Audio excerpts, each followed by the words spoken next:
Setembro é um mês internacional de conscientização e divulgação da fibrose cística. E para falar sobre isso, nós viemos até a casa da Marina. Ela tem 23 anos, é jornalista formada pela Universidade Federal de Santa Catarina e tem fibrose cística. Marina, muito obrigada por nos receber na tua casa. Obrigada, eu que agradeço. Eu queria saber então que doença é essa, que é a doença rara mais comum no Brasil e conhecida por poucos. A fibrose cística, ela é uma doença, como tu já disse, rara. Então, mundialmente ela não atinge um número muito grande, estima-se entre 70 mil pessoas, 70 e alguma coisa. E no Brasil ela tem um acometimento de talvez 4 mil pessoas, né? Não é muita gente, mas apesar disso ela dá muito trabalho, independente da quantidade de pessoas, né? E ela é genética, então a gente recebe um gene, um do pai e um da mãe, recessivo. Então eu preciso desses dois genes para poder manifestar a doença. Lá nas aulas de genética, do azão azinho, lá dentro, é a explicação digamos que, recepção da fibrose cística. E o defeito base dela, ela está nos sais, na bomba de sódio e potássio das células, o que faz com que todas as secreções do corpo, os mucos, eles fiquem mais espessos. Ficando mais espesso, ele cria um meio para a proliferação de patógenos, de bactérias. Ele daí também tem uma parte de má absorção de nutrientes, de dificuldades em alguns órgãos com o tempo. Então, ela é uma doença, na verdade, sistêmica. Mas o acometimento maior dela é pulmonar, né, em obstrução de vias aéreas com secreção, e gástrica, porque, além disso, 80% dos casos, se eu não estou enganada, tem insuficiência pancreática, então não produz as enzimas para digestão. Não produzindo as enzimas, a gente tem que tomar artificialmente, e isso já muda várias coisas, porque a absorção de nutrientes já é outra. Mesmo com as enzimas, é uma absorção um pouco mais difícil, então ele tem uma parte gástrica também bem presente. Marina, com quantos anos tu descobriu a doença e como que foi, assim, com que tipo de exame tu descobriu e como que foi? Eu descobri com 2 meses, que é ao mesmo tempo muito cedo e muito tarde. Quando eu tive diagnóstico, minha mãe conta essa história, e quando a gente chegou no consultório do médico, com o diagnóstico de fibrose cística, ele falou, vocês estão 2 meses atrasados. Então é uma coisa que realmente é muito rápida. E eu descobri porque eu chorava muito, e eu tinha muita cólica, e a minha mãe, como uma mulher maravilhosa que é, sempre foi muito insistente com isso tudo, meu pai também, e sempre foi atrás de alguma coisa não estava certo, porque uma criança que está bem alimentada, que está limpa, que dormiu, não chora. E eu chorava muito, porque eu tinha muita cólica, porque eu tenho insuficiência pancreática, eu estou naqueles 80% ali. Então eu recebi o diagnóstico com 2 meses. E hoje ela se encontra no teste do pezinho. Então aqui em Santa Catarina, a fibrose cística já está no teste do pezinho. Em alguns outros estados não está, porque depende de diversos fatores do estado, precisa solicitar aquele exame no teste do pezinho, mas ele, se bem implementado, se feito o teste do pezinho e se aquele estado estiver na última fase do teste, todas as pessoas teriam acesso ao diagnóstico, que infelizmente não acontece ainda hoje. Já com anos de teste do pezinho, isso ainda não é efetivado. Tu sabe dizer por que não foi diagnosticado no teu teste de pezinho a doença? Porque não tinha ainda, ele entrou depois. Ah, tá. O teste do pezinho deve ter, em Santa Catarina, uns 20 anos, 19 anos, então eu sou diante dessa época. Mas o meu irmão, que nasceu em 98, já tinha, e sabendo que eu tinha fibrose cística, foi o primeiro exame que foi feito nele, para garantir que... Eu nem lembro se nele foi feito o exame ou já foi direto para o teste genético. Provavelmente não, provavelmente foi sangue. Mas ele já fez. E hoje em dia ainda tem pessoas que descobrem na fase adulta a Sim. doença, né? Sim, porque nem sempre ele vai ter uma manifestação clínica tão cedo. Então, como que a gente vai diagnosticar a fibrose cística? 1, no teste do pezinho. 2, no teste genético. Ou no teste do suor. Para tu fazer algumas das... que o teste do suor é o padrão ouro de fibrose cística de diagnóstico. Porque as pessoas precisam apresentar alguns sintomas. Se não entra no teste do pezinho, eu preciso ter alguma manifestação para aí sim investigar. Se a pessoa é assintomática, ela só vai investigar quando tiver o primeiro sintoma, que pode ser com 15 anos, com 20 anos, com 40 anos. Eu entrevistei um homem de Blumenau que havia sido diagnosticado há poucos anos. Ele tinha 46, se não me engano, e ele tinha diagnóstico há menos de 10 anos. Ele nunca teve sintoma. E alguns sintomas também são parecidos com sintomas de outras doenças, né? Por O que isso dificulta bastante. Pneumonia é um sintoma de pneumonia de repetição, tosse crônica, dificuldade de ganho de peso e estatura, um suor salgado, que é um sintoma que mais chama atenção, por isso da campanha do beijo salgado, porque o suor é de fato salgado, o sal fica na pele, ele é visível. Então, demora por causa dessas razões, as pessoas também vão apresentar sintomas diferentes e, infelizmente, eles acabam, às vezes, sendo confundidos com outras doenças. Também porque a gente não pode, né, dizer que foi um cuidado ruim de algum médico, porque são tantas doenças. Ele chegar com esse fibrose cística, que é uma doença rara, às vezes não é culpa dele que ele não conseguiu chegar, eram tantas coisas que demora. A fibrose cística afeta principalmente os pulmões, pâncreas e o sistema digestivo. Atinge cerca de 70 mil pessoas em todo o mundo e é a doença genética grave mais comum no Brasil. Os sintomas mais comuns são pele de sabor muito salgada, tosse persistente, muitas vezes com catarro, infecções pulmonares frequentes como pneumonia e bronquite, chiados no peito ou falta de fôlego, baixo crescimento ou ganho de peso apesar de bom apetite, surgimento de pólipos nasais, fezes volumosas e gordurosas e dificuldade no movimento intestinal, o que significa poucas idas ao banheiro. No teu caso, tu toma remédios todos os dias, né? E esses medicamentos, assim, quais são? Onde tu encontra? No caso de... É muita coisa, né?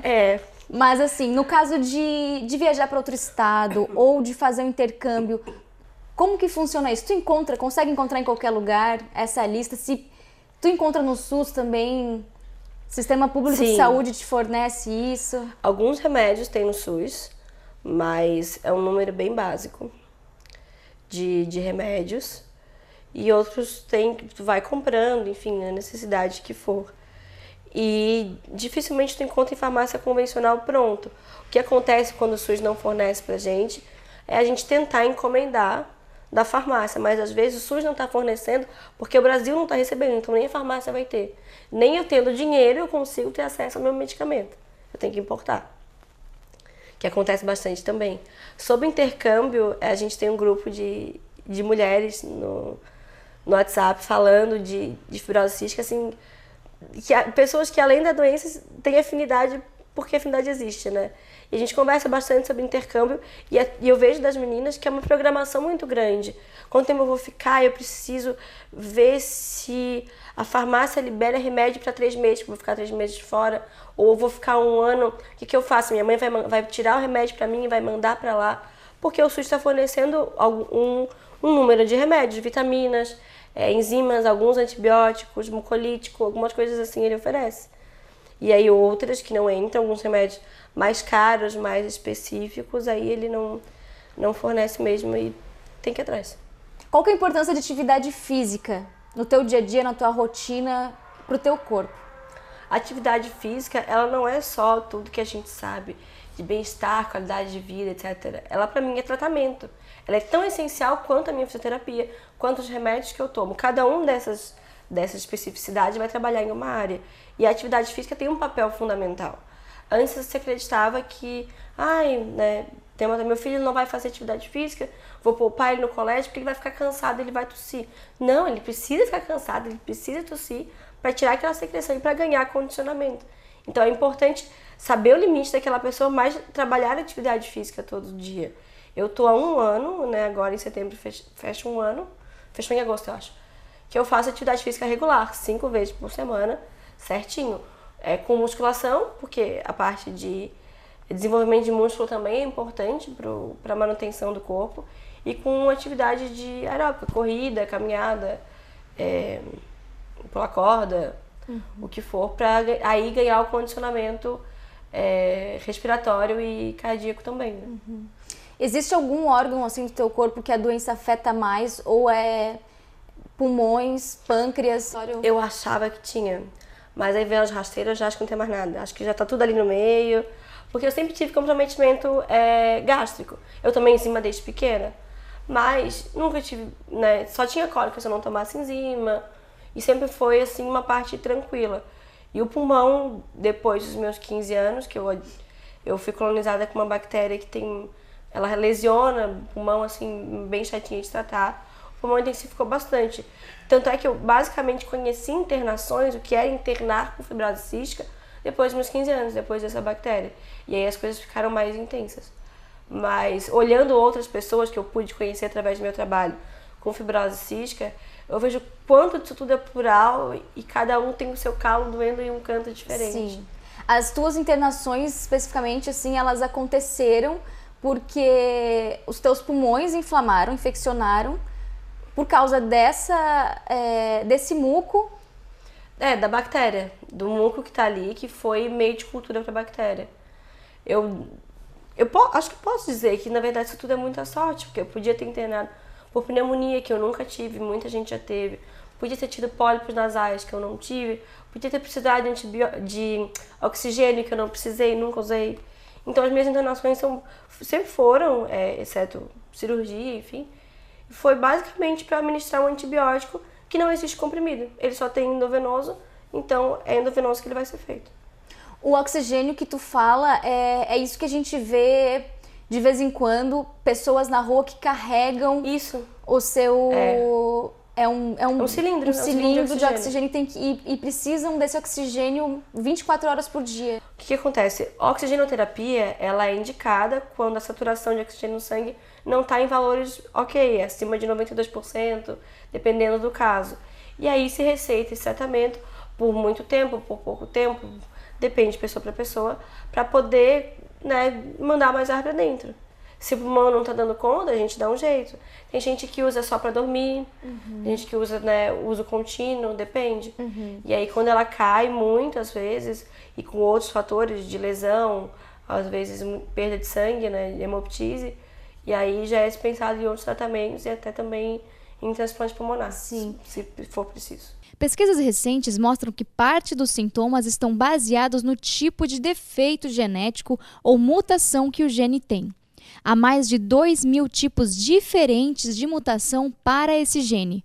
E hoje a gente tem, né, com o avanço disso tudo, tratamentos específicos para mutações. Então, a mutação tal se manifesta da forma tal. Eu vou tratar o defeito que essa mutação aqui está causando. E esse é o suprassumo que foi que a comunidade de fibrose cística foi a loucura quando ele foi aprovado pela FDA, por exemplo. Que ele foi aprovado em 2014 ou 2015. E aí, desde então, começou uma briga aqui no Brasil para trazer essas medicações, porque os resultados delas foram incríveis. Foi um ganho de vida que a gente não mede em dinheiro. Dinheiro não compra a qualidade de vida que a gente tem. Então, falando dessas internações, né, quais são os cuidados que tu precisa ter na internação ou fora da internação? Isso tem algum tipo de limitação? Por causa da doença, por causa dos cuidados que tu tem que ter com o teu corpo, com a alimentação, né? Eu costumo dizer que limitação todo mundo tem. Cada um tem a sua e faz as coisas da sua maneira. Perguntar, Marina, o que tu faz? Eu faço tudo dentro do meu jeito. Não vou fazer do mesmo jeito que tu faz, nem do jeito de ninguém. Mas as coisas vão acontecendo conforme eu me esforçar para elas, assim como todo mundo. Na internação, o cuidado maior que a gente tem é com higiene, com limpeza, porque é o momento que tu tá mais sensível, né, contato com o enfermeiro e tudo, que tá trabalhando num ambiente hospitalar e tal, que pode trazer alguma coisa. Por mais que eles também tomem todo o cuidado que é necessário, não custa dar uma reforçada, assim. E fora disso, a minha rotina, se eu for te passar por horário, eu acordo, eu aplico insulina às 9 da manhã, porque eu tenho diabetes, que é relacionada à fibrose cística já. E aí eu aplico insulina às 9 da manhã, eu faço uma inalação, faço fisioterapia, faço outra inalação. Aí, nas refeições no almoço, eu vou tomar inflamatório, vou tomar as enzimas também para digestão. Vou tomar as vitaminas. Essas enzimas, só para esclarecer, são as enzimas que o teu corpo deveria produzir naturalmente, mas não produz por causa da doença, né? Isso. E essas o SUS fornece, quando não estou em falta, que é o momento de agora, por exemplo. E aí, todas as refeições isso vai acontecer. Eu vou tomar as enzimas e em refeições maiores eu vou tomar anti-inflamatório e vitamina, para poder, né, proteger o estômago também desses remédios todos. E aí, à tarde ou à noite, eu faço atividade física. E antes da atividade física, eu faço outra inalação para preparar para o corpo conseguir liberar melhor as secreções durante a atividade física, né, aproveitar o tempo, otimizar o tratamento. E aí, de noite, a rotina da manhã se repete. Broncodilatador, inalação, fisioterapia e inalação. Todos os dias? Todos os dias. Acontece todos os dias? Não. Porque a gente tem vida. E é importante que se tenha também. Eu acho. Porque não dá pra colocar as pessoas numa bolha e viver pro tratamento. Eu sou muito maior do que a fibrose cística é. Ela é parte de mim, mas ela não é o meu todo. Então eu preciso saber dosar o que isso tudo vai caber. Claro que ela que vai me permitir conseguir alcançar todos os meus outros objetivos, mas ela não é a dona dos meus dias. E qual que é a importância pra ti engordar 2 quilos, por exemplo? Nossa, muito. Muito, porque é uma briga com a balança bem constante, porque a gente tem dificuldade de ganho de peso e precisa ter um peso legal porque ele vai embora muito rápido. Se eu pegar uma infecçãozinha, lá foi 3 quilos. 3 quilos suadíssimos para voltar. Então, a manutenção disso é uma garantia que teu corpo está absorvendo aqueles nutrientes, que está tudo bem e que ele está querendo ficar mais resistente para as bactérias que vêm. Então, o peso é extremamente importante. O teu TCC tu fez abordando o assunto fibrose cística, né? Eu queria que tu falasse um pouquinho sobre o teu... Eu sempre quis trabalhar com texto, sempre me dei muito bem com texto e eu sabia que era esse meu produto final de TCC, eu queria um material impresso. E aí eu queria trabalhar a imagem, porque eu gosto da força da imagem, acho que tem coisas que ela traduzem muito bem, e eu não sabia como fazer. Até que em um Dia dos Namorados, em um grupo que a gente tem no Facebook só para adultos com fibrose cística, que são 25% desses 4.000 pessoas que eu comentei, um valor ainda bem baixo, começou a surgir algumas coisas do tipo, gente, como é que vocês se preparam para o Dia dos Namorados, qual é a rotina de vocês, não sei o quê. E a gente ria muito, porque era uma coisa tão bobinha, mas que fazia tanta diferença, e daí surgiram outras questões. Tá, e agora? Como é que vocês fazem pra balada? Quando tem alguém fumando? Como é que faz não sei o quê? Quando é que vocês conhecem alguém novo? Vocês contam que tem fibrose cística logo de primeira? Não contam? A faculdade de vocês sabe? Pra arrumar trabalho? Como é que é pra arrumar trabalho? Então eu falei, gente, tem muita pergunta não respondida aí, que nem os médicos estão respondendo pra gente, porque eles também não sabem. Eles sabem, e muito bem, o que é a patologia, o defeito lá da célula, mas ele não sabe a minha vida. Ele não sabe como quando eu vou limpar a casa e o produto de limpeza tem um cheiro forte, eu sinto um pouco de desconforto, eu preciso sentar e parar. Isso ele não sabe. Eu vou ter que contar pra ele, e é uma troca de que a gente vai ter de paciente para paciente. Uhum. E ali eu resolvi que eu ia abordar isso. Eu ia falar daquilo que não tem nos livros de medicina. Eu ia falar de adultos com fibrose cística no Brasil. O que tem além desses germes, além dessas secreções, o que vai além disso? E foi aí que eu escolhi fazer. Eu comecei a procurar, queria falar sobre trabalho, sobre a dificuldade de diagnóstico, a dificuldade de tratamento, sobre relacionamento, sobre ter filho, não ter filho, que é uma questão difícil, porque os homens, a grande maioria deles, tem dados diferentes, mas mais de 90% deles não são férteis, e as mulheres têm a dificuldade de uma gravidez é uma gravidez de um corpo que não está 100%, né?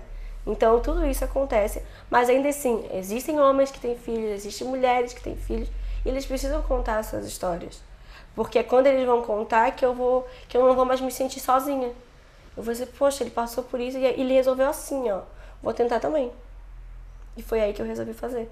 E eu me senti extremamente feliz e realizada em fazer, quase que pagar uma dívida que eu inventei.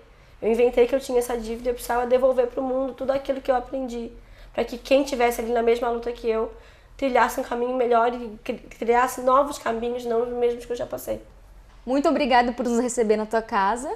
Eu que agradeço, para mim é um privilégio poder falar de fibrose cística, porque a gente só vai conhecer se a gente falar.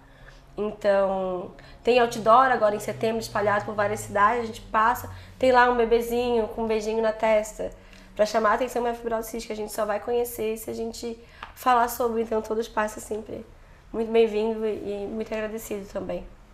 Para maiores informações, você pode acessar os links que nós colocaremos aqui embaixo, lembrando que o diagnóstico precoce é muito importante para a sua saúde e para a saúde do seu filho. Tchau!